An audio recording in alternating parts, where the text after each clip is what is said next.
ఎన్నో ఏళ్ళు గతించిపోయినవి. ఇదిగోనయ్యా బల్బు, ఇదన్నా కొంతకాలం ఉంచుతావా, రాత్రిగా పగల కొడతావా? అంత కరెక్ట్ గా ఎలా చెప్పారు సార్? రోజు ఉండే బ్రేకింగ్ ఇది. నేనేమన్నా కొత్త విషయం చెప్పానా? ఎలా చెప్పమంటారు సార్? మనుషులు 60 ఏళ్ళు బతుకుతలేదు, ఏమన్నా అంటున్నా సార్? అక్కడ ఉన్నట్టుంటాను. ఏమంటావు? అదే ఎప్పుడు వెలుగుద్దో ఎప్పుడు మాడిపోతే ఎలా చెప్పగలరు సార్? అందుకే కదా నేను నోరు తెరిచి ఆశ్చర్యపోయేది. సరే గాని రోజుకో బల్బు ఎందుకు బయటపోతుందంట? చెప్పాను కదా ఎన్నిసార్లు చెప్పను. ఏంటే ఆ మాట తిరిగి చెప్పు. High voltage problem sir. ఆ మాట మెల్లగా కూడా చెప్పొచ్చాయా? హై వోల్టేజ్ అయితే ట్రాన్స్ఫార్మర్ పోవాలి, ఫ్యూజ్ పోవాలి, కానీ బల్బు ఎందుకు పోతుంది? అంటే కృష్ణాష్టమి రోజు ఉట్టి పగలు కొట్టినట్టు నేనే పగలు కొట్టేస్తున్నానంటారు. అది కాదయ్యా, నువ్వు కాకపోతే ఇంకో పనికి బాలు ఎవరన్నా పగల కొడతా. ఇది బాలండి. బాలు సరే సౌండ్ లేకుండా వచ్చిందే. సౌండ్ చేస్తూ రావడానికి ఇదేనా అంబులెన్సా? అంతేరే, బాలుకు సౌండ్ ఎదుగుతుంది. సరే అంత ఫాస్ట్ గా వచ్చే బాల్ని లటక్కున పట్టేసావంటే నీ అయిపవర్ అయ్యా. నా అయిపవర్ ఇప్పుడేం చూసారు? నైట్ టైం చూడాలి. ఇదిగో ఎందుకంటే మొహానికి చేయటం పెట్టుకుంటావు, ఏం పడుకోకూడదా? నేను మీకులా కదండి. బాగా చెప్పావు. కానీ నాకు ఒక విషయం అర్థమైందిలే. ఏంటండి? బల్బు ఎందుకు పగులుతుందో నాకు అర్థమైందిలే. ఇది నీ పని కాదు, పిల్లల పని. ఈ పిల్లల సంగతి రేపు మీటింగ్ లో పెట్టి తెరిచేయాలయ్యా. రాత్రి ఒకసారి వచ్చుకోవచ్చు. రాత్రి నేను మీకు కనిపిస్తాను కానీ మీరు నాకు కనిపించొద్దు. అది కాదయ్యా, ఎందుకంటే నసుగుతావు, పెద్దగా మాట్లాడు. ఈ వాచ్మెన్ ఒక్కసారి చెప్తే 100 సార్లు చెప్పినట్టే. ఈ బల్బు పెట్టినాయండి ముందు నన్ను. ప్రతివాడు అనుకుంటే ఇక నా పరిస్థితి ఏంటి?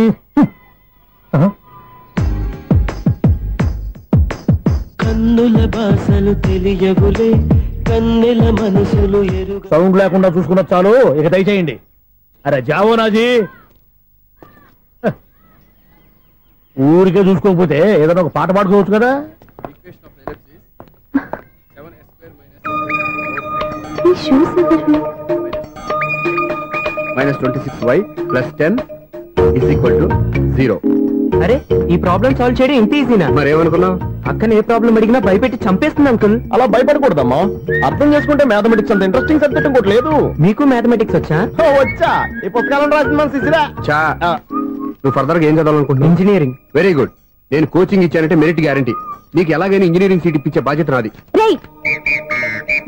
ఏమైనా మాట్లాడతావా? నిన్నే అనుకుంటా. నన్ను కాదులే. నిన్నరా నేను రావడం హాఫ్ అవర్ లేట్ అయిందని ఎవరితో పడితే వాళ్ళతో మ్యాచ్ చూపించుకుంటావా? ఎవరో ఏంటమ్మా, నా దగ్గర చదువుకున్న నా స్టూడెంట్ నా కొడుకు నేర్పిస్తూ ఉంటే నాకెంత సంతోషంగా ఉందో తెలుసా? నేర్చుకుంటే నేర్చుకున్నాడు, మధ్యలో నన్ను కమెంట్ చేయడం దానికి. అసరే నువ్వు వెళ్ళిన పని ఏమైంది? ఏం కాలేదు నాన్న. స్వప్న, ఈ కాఫీ తీసుకెళ్ళి వాళ్ళకి ఇవ్వమ్మా. ఇంకే మర్యాద లోటు లేకుండా జరుగుతుంది అనమాట. ఏమైంది? ఏమైందేంటి? అతను ఎవరో ఏంటో పూర్తిగా తెలుసుకోకుండా గడిపలోకి ఎందుకు రానివ్వాలి?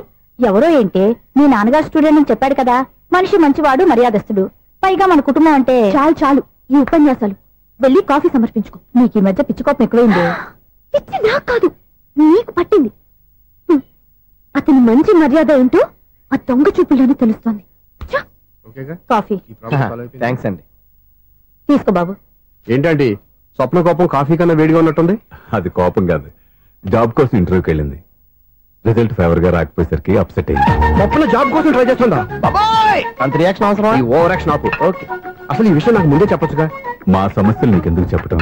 అదేంటి సార్, మీ సమస్యలు నా సమస్యలు కావా?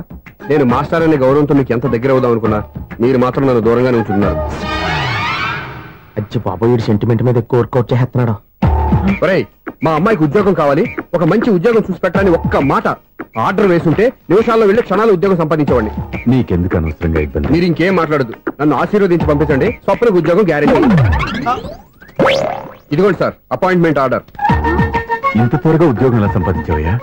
అది సాఫ్ట్వేర్ కంపెనీలో ప్రోగ్రామర్ గా నెలకు 25,000 జీతం. 25,000? సార్ చూసారా, మీరు ఒక్క కార్డు రేసారా లేదు, బాబాయ్ హోటల్ నుంచి ఇడ్లీ తెచ్చాను, ఈజీగా జాబ్ తెచ్చాడు. అదే ఎలా సంపాదించాడా అని. నా సర్కిల్ లో హైలీ ఇన్ఫ్లుయెన్స్డ్ ఫ్రెండ్స్ ఉన్నారు. అవునండి, నా అలాంటి వాళ్ళు చాలా మంది ఉన్నాం. ఈ శుభ సందర్భంలో నీ గురించి ఎందుకయ్యా? పోనీ అన్న విశాల సమయం కేటాయించండి నా కోసం. నువ్వు రా సార్, రేపు పొద్దున 9 గంటలకల్లా అపాయింట్మెంట్. నేను ఆఫీస్ దగ్గర వెయిట్ చేస్తుంటాను. స్వప్న అక్కడికి వచ్చేయమనండి, ఆఫీస్ లో జాయిన్ చేసి వెళ్ళిపోతాను. కాఫీ తాగి వెళ్తు గానీ. కాఫీ ఏంటండి, రేపు డైరెక్ట్ గా భోజనానికి వచ్చేస్తాను. చూసారా, కప్పుతో పోయిదాన్ని కంచం దాకా తెచ్చేసుకోవడం మావాడు. నువ్వు రారా. రోజావే చిన్ని రోజావే, రాగానే రూవే రోజావే.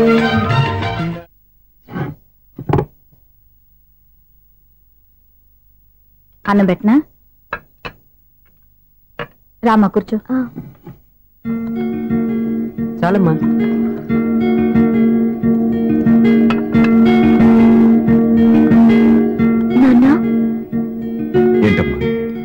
ఒక విషయం చెప్పాలి, ఏమీ అనుకోరుగా?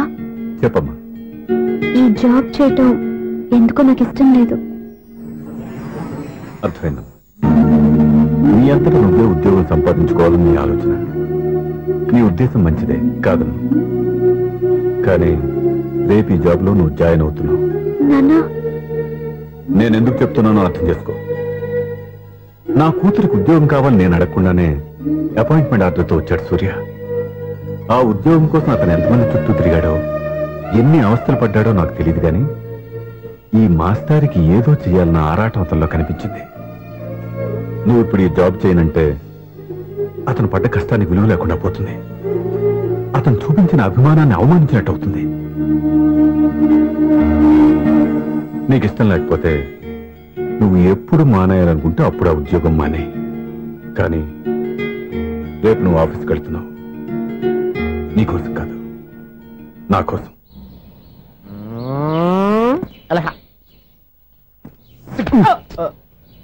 టైం అయిపోతుంది, ఇంకా మీ మిస్సం రాలేదటి. టైం ఉంది, ఇంకా 3 నిమిషాలు ఉంది. 3 రోజులు వెయిట్ చేసిన వస్తుందని నమ్మకం నాకు లేదు. నాకు నమ్మకం ఉంది స్వామి. నీకు ఓపెనింగ్ నుంచి నమ్మకం ఉంది, నాకు శుభంగా అడ్డాక నమ్మకం లేదు స్వామి. శుభమాని అమ్మాయికి ఉద్యోగం ఇప్పిస్తుంటే రాదు, నమ్మకం లేదంటావు. అపశకునాల పక్షి. ఏయ్, ఈ టైటిల్ అయితే చాలా బాగుంది. అపశకునాల పక్షి, కింద క్యాప్షన్ రెక్కలేవు. ఎలాగుంది? వచ్చేసింది. అయ్యి బాబోయ్, ఈడేంటి రాజధాని ఎక్స్ప్రెస్ కంటే ఫాస్ట్ వెళ్ళిపోయాడు. రండి రండి.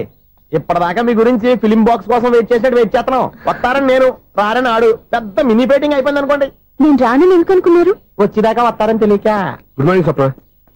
Good morning. నేను చెప్పానా ఈవిడి గురించే. Good morning. నేను ఈ కంపెనీ రీజనల్ మేనేజర్ని. సార్, మీరు బయటకు వచ్చి రిసీవ్ చేసుకోవడం ఏంటి? మా నోడు తలుచుకుంటే మీకోసం సీఎం కూడా ఇక్కడ తెచ్చేస్తాడు, సెక్యూరిటీ లేకపోతే. కొంచెం ఓవర్ అయినట్టుంది. ఈ సీన్ కంత అవసరమా? మీరు రండి. Okay sir.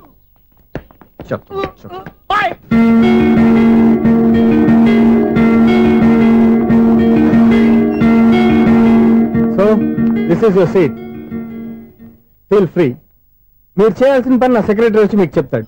Okay, good luck. Thank you sir.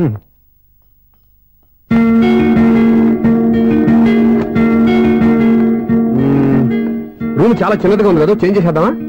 Excuse me, job చేసేది నువ్వా నేనా?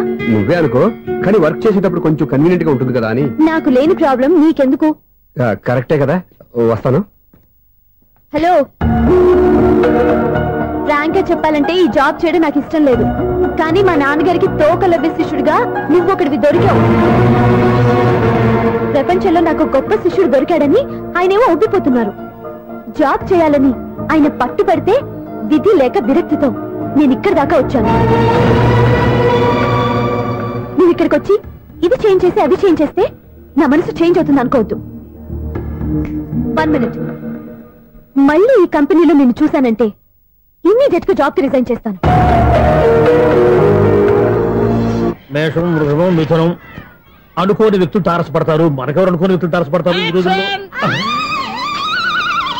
ఈ సెకండ్ గడుస్తున్నాడు వీడు దరిద్ర బ్రెయిన్ తో ఏ వీక్ పాయింట్ లాగుతాడు. ఇప్పుడు ఎవరు చేయటం? Hello hello hello. ఏంటిడు ఫోన్ రింగ్ అవ్వకుండా అలవనేస్తాడేంటి? వీడేంటి వాడి పెదవులు వాడే కొరుక్కుంటూ ఏదో ఆలోచిస్తున్నాడు. ఎక్కడో ఏదో డిఫెక్ట్ ఉంది, చెప్తా. హలో, నేనయ్యా సెక్రటరీ మాట్లాడుతున్నాను. స్వీపర్ అనుకుంటున్నావా ఏంటి? ముందు మీరు ఫోన్ మాట్లాడండి, తర్వాత మనం మాట్లాడుకుందాం. ఓకే ఓకే, తర్వాత మాట్లాడుకుందాం. ఈడేంటి నేను చెప్పిందే ఫోన్ లో వేరే ఒకటి చెప్తాడు. ఏంటి బాబు, రాగానే ప్రాబ్లం ఏంటో చెప్పాలి. అనుమానంగా అలా చూస్తున్నావేంటి? డ్రైనేజ్ ప్రాబ్లం అండి. సంవత్సరం నుంచి చెప్తానే ఉన్నాను కదా. అయితే రైల్వే స్టేషన్ లో రిపోర్ట్ చెయ్యి. నాకు చెప్తావేంటి? అసలు నేను అడిగిందేంటి, మీరు చెప్పేదేంటి? సింక్ లేకుండా మాట్లాడతారేంటండి? సింకు లేకుండా మాట్లాడుతున్నాను. ట్రైన్ గురించి కదా నువ్వు అడిగావు. అదిగో మళ్ళీ నేను డ్రైనేజ్ అంటుంటే మీరు ట్రైన్ అంటారేంటండి? డ్రైనేజీయా? ఎక్కడో లిప్పు లిప్పు తెలిపోయింది. నువ్వు మాట్లాడింది నాకు అర్థం కాలేదనుకుంటున్నావా? నేనే కామెడీగా ఉంటుందని కొంచెం కామెడీ చేశారంతే. ఇదేంటి నేను మాట్లాడుతుంటే ఫోన్ ఒక్క చూస్తున్నాడేంటి? హలో, నేను ఇక్కడ మాట్లాడుతుంటే నా ఫేస్ చూడకుండా ఫోన్ ఒక్క చూస్తావేంటి? ఫోన్ రింగ్ అవుతుంది అక్కడ. ఇంకో నాకు వినపడలేదు అనుకున్నావా? నిన్ను పంపించిన తర్వాత ఫ్రీగా మాట్లాడుకుందామని. అది నువ్వు వెళ్ళు, ప్లంబర్ వస్తాడు. Bye. Hello, secretary of Vinayaka apartments speaking. నాకు గుండు సూది కింద పడ్డా వినిపిస్తుంది తెలుసా? ఫస్ట్ టైం ఫోన్ రింగ్ అవ్వకుండానే ఎత్తి మాట్లాడాడు. సెకండ్ టైం ఫోన్ రింగ్ అయినా ఎత్తలేదు. ఇప్పుడేమో అవతల కట్ అయిపోయినా మాట్లాడేస్తున్నాడు. ఓకే ఓకే, తర్వాత మాట్లాడుకుందాం. వీడేంటి మళ్ళీ ఆడి కొనుక్కుంటున్నాడు? వీడి దెబ్బకు చెవులే కాదు ప్రాణాలు కూడా పోయేటట్టున్నాయి. ఏంటయ్యా నన్ను డిస్టర్బ్ చేయొద్దని ఎన్నిసార్లు చెప్పినా వినిపించుకోవే? నీకేమైనా చూడా? ఫోన్ రింగ్ అవుతుంది. ఫోన్ రింగ్ అవుతుందా? మాకు వినిపించలేదు అనుకుంటున్నావా? మాకు వినిపిస్తుంది, నువ్వే చెప్పక్కర్లేదు. హలో, ఎవరిది? ఇదిగో మీరు ఎవరైనా సరే అప్పుడు మీతో మాట్లాడే తీరిక నాకు లేదండి. ఫోన్ పెట్టేసేయండి. నువ్వు ఇంకా ఇక్కడే ఉన్నావేమయ్యా, వెళ్ళు. ఇదిగో నీ సమస్యలు ఇప్పుడు నాకు చెప్పక వెళ్ళిపో వెళ్ళిపో వెళ్ళిపో. ఇదిగో నువ్వేం చెప్పరా ఇప్పుడు నేను వెళ్ళానయ్యా. అసలు వినిపిస్తా కదా వింటానుగా. ఏంటి నీకు చెవుడు? నాకు చెవుడా?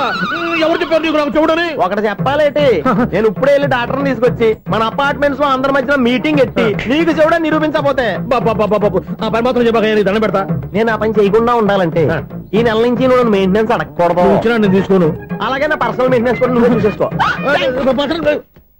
పర్సనల్ మెయింటెనెన్స్ కూడా నేనే ఇవ్వాలన్నా? ఇది మరీ అన్యాయం. తొండి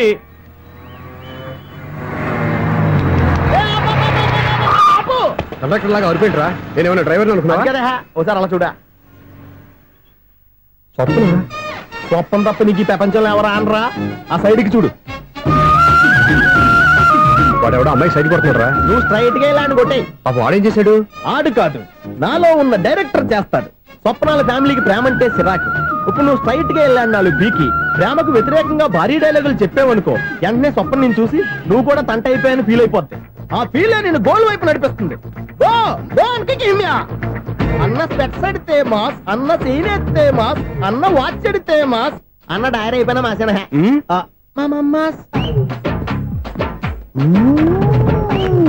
ఎరా? ఆడపిల్లంటే అంత సీప్ గా ఉందా? ఒంటరిగా బస్ స్టాప్ లో కనపడితే సైడ్ కొట్టేస్తావా? ఒరే, ఇంకొక్కసారి నిన్ను బస్ స్టాప్ లో చూసాననుకో బట్టలతో సహా సీరేస్తాను రే. ఆయన ఎందుకు కొడుతున్నారు? నువ్వు ధైర్యంగా ఉండమ్మా, నీకు నేనున్నాను. నువ్వు నాకెందుకు ఏడవడానికి? ఆయన వదలండి. అదేంటమ్మా సైడ్ కొట్టి వాళ్ళందరినీ క్షమించేస్తున్నావా? సైడ్ కొట్టడం ఏంటి? మా ఇద్దరికి నిశ్చితార్థం అయిపోయింది. నిశ్చితార్థం అయిపోయిందా? అంటే ఎంగేజ్మెంట్ అయిపోయి కూడా కక్కుర్తి పడతారా? Wish you happy married life. ఈ వెధవేషాలన్నీ అమ్మాయిని బొట్లో వేయడానికేగా. ఈ విషయం మీకు ఎలా తెలుసండి? ఇలాంటి బేవస్ డైరెక్షన్ చేసావంటే చెప్పుతో కొడతా. పెద్ద 420 కేసుల్లో ఉన్నారు, జాగ్రత్తగా ఉండండి. అజ్జి బాబోయ్, ఇది అవతర బాబా డైరెక్టర్ లా ఉంది.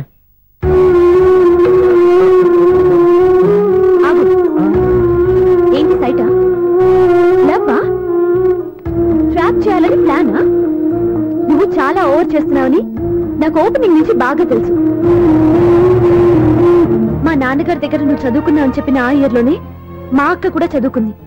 నువ్వు ఆ ఇయర్ లో చదవలేదని నాకు క్లియర్ గా తెలుసు. ఎందుకంటే మా అక్క క్లాస్మేట్స్ అందరూ నాకు బాగా తెలుసు. అయినా నేను బయటపడలేదు. ఎందుకో తెలుసా? తన దగ్గర చదువుకున్న స్టూడెంట్ మంచి పొజిషన్ లోకి వచ్చాడని మా నాన్నగారు చాలా సంతోషపడ్డారు. మా అక్క ఇల్లు వదిలి వెళ్ళాక ఫస్ట్ టైం ఆ రోజు ఆయన ఫేస్ లో ఆనందం చూశాను. ఆ ఆనందం అలాగే ఉండాలని నువ్వు ఎన్ని డ్రామాలు ఆడుతున్నా భరిస్తూ నిన్నే గమనిస్తూ వచ్చాను. నాకు జాబ్ ఇప్పించావు. మా బ్రదర్ కి ఇంజనీరింగ్ సీట్ కోసం ట్రై చేశాం.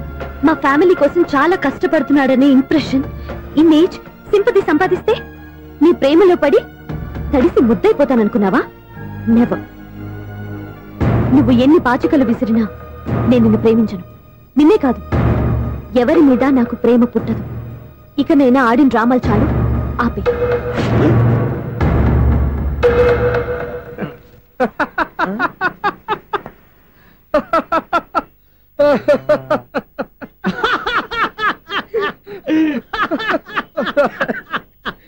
నేను ఆ అమ్మాయిని ప్రేమిస్తానంట. పాపం చిన్నపిల్ల కదా, ఎక్స్పీరియన్స్ లాగా అలా మాట్లాడింది. క్షమించదులే. హలో, ఐశ్వర్య రాయ్, కరీనా కపూర్ రోజు ఫోన్లు చేస్తుంటే ఎత్తట్లేదు మా వాడు. ఇదిగో ఇంతమంది అమ్మాయిలు లవ్ లెటర్లు ఇస్తే మేమిద్దరం చలి తట్టుకోలేక పొద్దున చలిమంట వేసుకున్నాం వాటితోని. ఏమంటే వాళ్ళంతమంది కోటీశ్వర్లు మా అమ్మాయిని చేసుకో వస్తుంటే వాళ్ళందరినీ క్యూలో నుంచోమంటున్నాడు వీడు. అమ్మో, నా వల్ల కాదు. చూడు స్వప్న, నిన్ను చూసి జాలిపడాలో బాధపడాలో నాకు తెలియట్లేదు. అయినా ఈ తప్పు నీది కాదులే, నీ వయసుది. నీ ఏజ్ లో ఉన్న అమ్మాయి ఎవరైనా ఓ మగాడు తన వైపు చూస్తే నన్నే చూస్తున్నాడు, నా కోసమే ట్రై చేస్తున్నాడు అనుకోవడం కామన్. కానీ నన్ను కూడా అలా చూడడం నీ తప్పు. ఈ సంగతి మాస్టర్ గారికి తెలిసి ఎంత బాధపడతారో తెలుసా? నేను మీ నాన్నగారు వెనకపడ్డాను, ఆయన కోసం ఇంటి చుట్టూ తిరిగాను. అంత మాత్రాన్ని నువ్వు అలా ఆలోచించకూడదు, నీకు ఆ ఫీల్ రాకూడదు. పొరపాటు నీకు ఆ ఉద్దేశం నేను రప్పించిన, నా ప్రవర్తనలో తేడా కనిపించిన నన్ను క్షమించు. వస్తాను. హలో, మా ఓడి జెంటిల్మెన్ కాబట్టి జెంటిల్మెన్ లా బిహేవ్ చేశాడు, అడ్వైజ్ చేశాడు. అంత మాత్రం చేత మీరు ఇప్పుడు ఇంటికి వెళ్ళిపోయి దుబ్బని బెడ్ మీద పడిపోయి అటు ఇటు తెగదొల్లేసి తలగల్లా వేసి ఇంచేసి సాంగులోకి వెళ్ళిపోకుండా రాంగ్ సిచ్యువేషన్ అయిపోద్ది. హ్యాపీగా ఇంటికి వెళ్ళి అన్ని మర్చిపోయి హాయిగా నిద్రపోండి. Good night. జట్ట అలా అవుట్.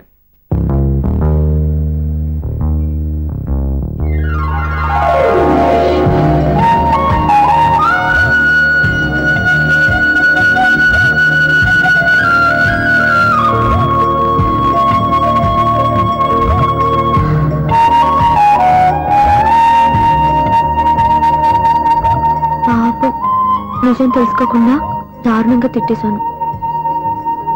అతను చెప్పింది నిజమే, నేనే తొందరపడ్డా. అతను ఎప్పుడూ రాంగ్ గా బిహేవ్ చేయలేదు. అతను వెంట పడుతున్నాడని, ట్రాప్ చేస్తున్నాడని నేనే తప్పుగా అర్థం చేసుకున్నా. హలో, మా ఓడి జెంటిల్మెన్ కాబట్టి జెంటిల్మెన్ లా బిహేవ్ చేశాడు, అడ్వైజ్ చేశాడు. అంత మాత్రం చేత మీరు ఇప్పుడు ఇంటికి వెళ్ళిపోయి దుబ్బని బెడ్ మీద పడిపోయి అటు ఇటు తెగదొల్లేసి తలగల్లా వేసి ఇంచేసి సాంగులోకి వెళ్ళిపోకుండా రాంగ్ సిచ్యువేషన్ అయిపోద్ది. తప్పదురా సునీల్. ఎవరు బాబు తమరు ఎక్కడికి వెళ్ళాలి? రిజిస్టర్ రంగనాథన్ గారిని కలవాలండి. రంగనాథం గారినా? అయితే 10 రూపాయలు ఇవ్వండి. రంగనాథన్ గారికా? రంగనాథం గారికి అదేం సరిపోద్ది, బైక్ పార్కింగ్ చేయడానికి. నాకే బైక్ పార్కింగ్ కి 10 రూపాయల? ఎక్కడైనా ఉందా ఈ అన్యాయం? ఎక్కడే ఉండదు, ఇక్కడే ఉంటది. ఏ సినిమాల్లో పార్కింగ్ చేసినప్పుడు 20 రూపాయలు ఇవ్వట్లే, రైల్వే స్టేషన్ లో పార్కింగ్ చేసినప్పుడు 20 రూపాయలు ఇవ్వట్లే, నేను 10 రూపాయలు అడిగితే 10 రూపాయలు కాదు కదా, 10 పైసలు కూడా ఇవ్వను. బయట పార్క్ చేసుకో. మొన్న పొద్దున్న సిటీ బస్ బయట పార్కింగ్ చేస్తే కనపడకుండా పోయింది. నీ తక్కువ బైక్ ఎంత? మాము ఇక్కడ ఈ డేంజర్ కూడా ఉందా? అందుకే నేను చెప్పిన మాటిని 10 రూపాయలు ఇవ్వయ్యా. నేను ఇవ్వను. నేను వదలను. ఎలా వదలను నేను చూస్తాను. చూసుకో. బైక్ ఈడిది కదేంటి?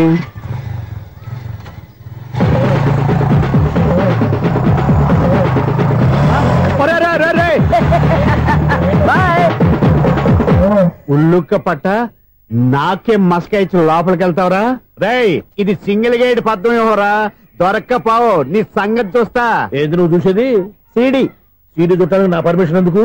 ప్లేయర్ కావాలి గానీ. ప్లేయర్ లేదు కాబట్టి నీ దగ్గరకు వచ్చాం. ఒక 6,000 ఇత్తలు కొనేసుకుంటాం. ఎంత? జస్ట్ 6,000. Just 6,000 sir? నువ్వు అడిగినప్పుడు ఇవ్వడానికి ఇక్కడ నేను ఫైనాన్స్ కంపెనీ పెట్టుకోలేదు. అంతేనా నా మాటలువా? వినాను, నాకు ఎరపడదు, ఇలాంటివి అసలు పడవు. ఏంటి చెప్పు? చెప్తా, చెప్పు.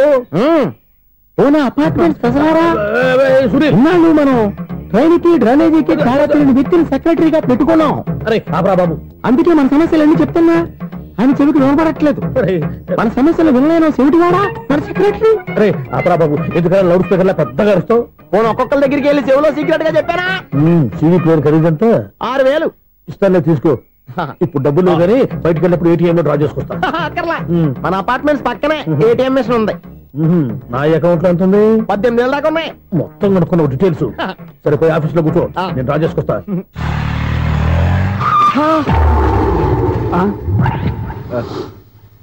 ఎక్కడ పోతారా తప్పడ మొఖం ఎదవా? ఈ వేళ నీ బైక్ భద్రాసిపోవాలి. రా, నీ సంగతి చెప్తా. అమ్మా, ఈ నన్ను అటాక్ చేయడానికి రెడీగా ఉన్నాడు. వీళ్ళని గుర్తైనా సరే ఎస్కేప్ అయిపోవాలి.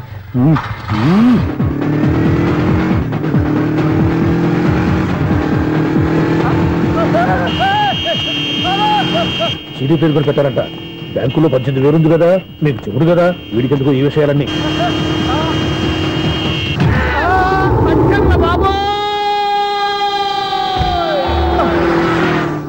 ఒరే ఎదవా, 10 రూపాయల గురించి మా సెక్రటరీ గారిని చంపేస్తావా? సెక్రటరీ గారు బతికే ఉన్నారా? ఆడెవడో హార్న్ కొట్టచ్చు కదా. హార్న్ ఏంటండి బాబు, సైరన్నే కొట్టాడు. నేను కొట్టమన్నది హారను. సర్లేండి, ఎవరన్నా చూస్తే బాగుండు. లేవండి. నేను కింద పడ్డారని అందరికి చూతావా ఏంటి? చిచ్చి, ఎందుకు చెప్పను?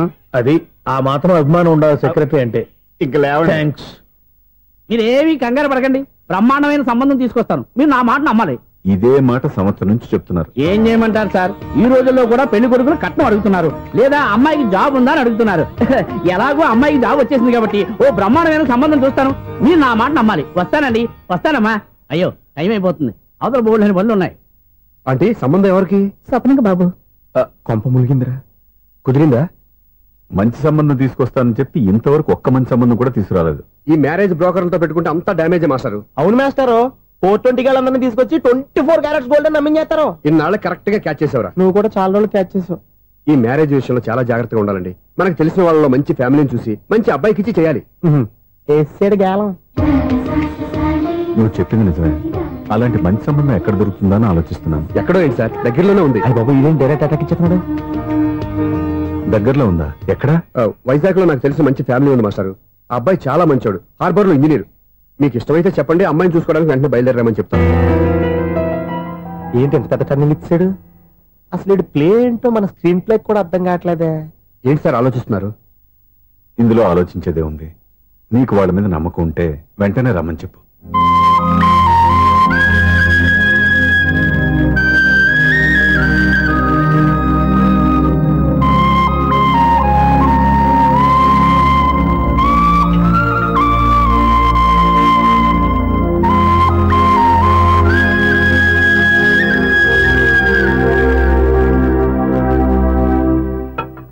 మీ గురించి, మీ కుటుంబం గురించి సూర్య ఎంతో గొప్పగా చెప్పాడు. మిమ్మల్ని చూశాక ఆ నమ్మకం ఇంకా ఎక్కువైంది. మా సూర్యకి నా మీద ఉన్న అభిమానం లాంటిది. ఒక్కొక్కప్పుడు మంచి స్టూడెంట్ దొరకడం కూడా గురువు అదృష్టం. మా సూర్యని చూసినప్పుడల్లా నాకు అదే అనిపిస్తుంది. మాస్టర్ అలాగే అంటారు, మీరేం పట్టించుకోకండి. ఇది చిన్నప్పటి నుంచి ఇంతేనండి, ఎవరి పోకుండా ఈజీగా సిగ్గుపడిపోతాడు. మీరు కూడా మాస్టర్ దగ్గరే చదువుకున్నారా? నేను ఈయన దగ్గర చదువుకున్న తక్కువ అని, ఇంట్లో చదువుకున్న ఈనాడు పేపర్లు ఎక్కువ అండి. తను సినిమా రైటరు, డైరెక్టర్. డైరెక్టరా? ఇంటికి మీరు ఏ సినిమాలు తీసారండి? ఇంకా తీద్దాం. వీడేం చేస్తారు? వీడి గురించి చెప్పాలంటే మాయా బజార్ అంత కథ ఉందండి. ముందు అమ్మాయి ఎలా ఉందో చెప్పండి. ఆ అమ్మాయికి ఏమండి బంగారు బొమ్మలా ఉంది. బొమ్మలా ఏంటండి, అందం మంచితనం ఉన్న అమ్మాయి అందరికీ దొరుకుతుందా? పైగా చదువుకు చదువు, తెలివికి తెలివి. ఒక్క మాటలో చెప్పాలంటే ఆమె మీ ఇంటి కోడలైందనుకోండి, సరస్వతీదేవి, లక్ష్మీదేవి మీ ఇంట్లో కొలువున్నట్టే. నీ మనసులో నా గురించి ఎన్ని ఆలోచనలున్నాయా? నువ్వే గెలిచావు. ఈ పెళ్లి చూపులు అతనికి నాకు కాదు, నీకు నాకు. ఎన్ని సంబంధాలు వచ్చినా క్యాన్సిల్. ఈ జన్మకి నువ్వేరా నా మొగుడివి.